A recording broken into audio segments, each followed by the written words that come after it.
Muito bem, programa Oriente-se falando da crise no casamento, abrindo as portas para essa descoberta. Realmente dá para ser feliz. Paulo, quantos anos de casado? 37. Eu tô com 28. Você é casado, Reginaldo? Eu não sou casado ainda. Não é casado ainda? Não, ainda não. O psicólogo ainda não conseguiu uma psicóloga? É, uma namorada de bom tempo, mas casamento ainda não. Ainda não, pois é. Dá para ser feliz, sim. O amor existe, o amor é real, o amor é concreto. Tão concreto que nos leva à superação das coisas mais difíceis da vida, como um câncer. Né? Quase que eu pedi para o padre contar uma piada que ele contou aqui, mas não podemos. Mas piada de padre é sempre muito boa, muito leve, viu, gente? Fica tranquilo.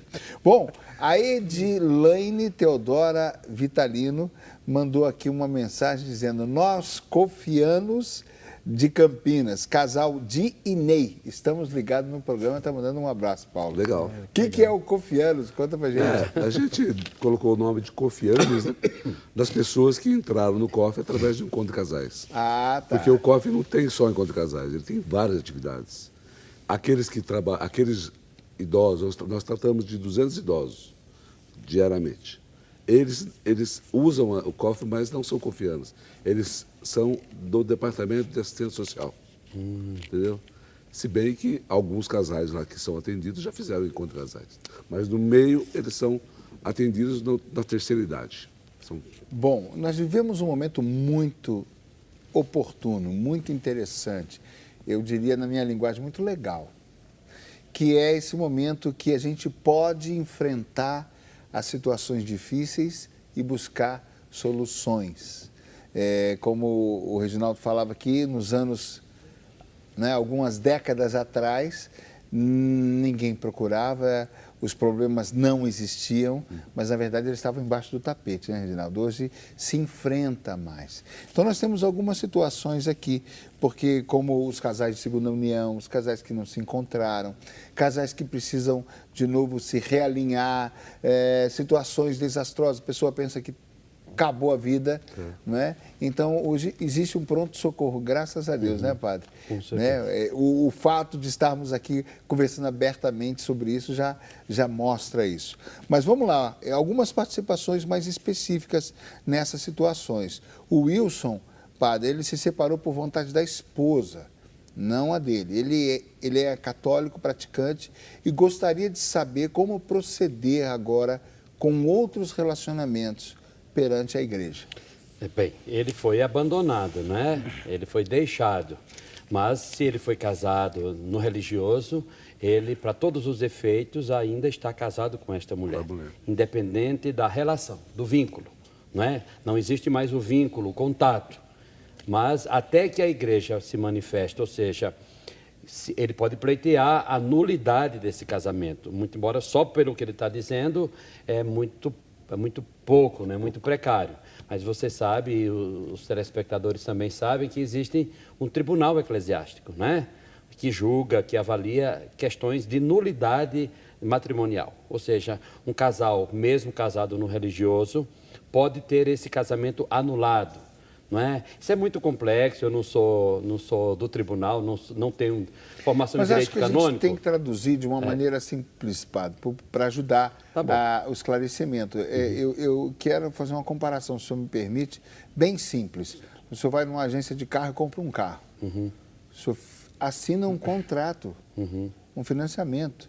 Acabou o carro, a fábrica te entregou sob confiança aquele carro que você vai pagar, ou o banco, né, durante tanto tempo. Você não pode chegar daqui a um ano e falar assim, não quero mais, não gosto mais desse carro, e chegar simplesmente, devolver e falar, não quero mais, acabou. Isso. A mesma coisa, porque as pessoas às vezes olham a igreja com um certo preconceito, né? Não, mas a igreja é dura. Não, você se comprometeu. Existe oficialmente um compromisso, basicamente... Por isso que antes do casamento é preciso toda a diligência, né, da igreja, acompanhamento, para saber se os dois estão aptos ao matrimônio.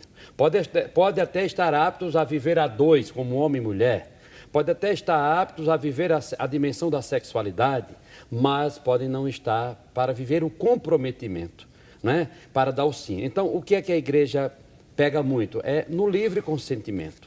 Os dois afirmaram, primeiro, que eram livres para aquela relação e deram o consentimento um para o outro, livre, sem coação. Agora, existem situações, por exemplo, alguém pode ter casado sob pressão. Daqui a pouco a gente vai entrar no caso Né? desse. Sob pressão.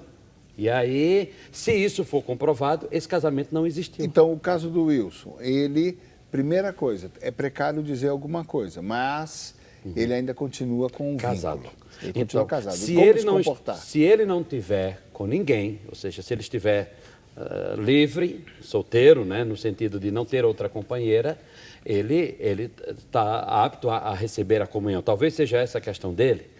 Não, ele está perguntando perante a igreja Então, como é que ele procede com outros relacionamentos mesmo. Então, primeiro, não pode ter. Se ele quiser viver, né, ele não pode porque ele estaria em adultério. Ele vai ter que Enquanto não procurar cessar o vínculo com a primeira O esposa... compromisso, ele precisa resolver esse Exatamente. compromisso. Agora, se ele não tiver ninguém agora, ele está livre para a comunhão, porque ele foi abandonado.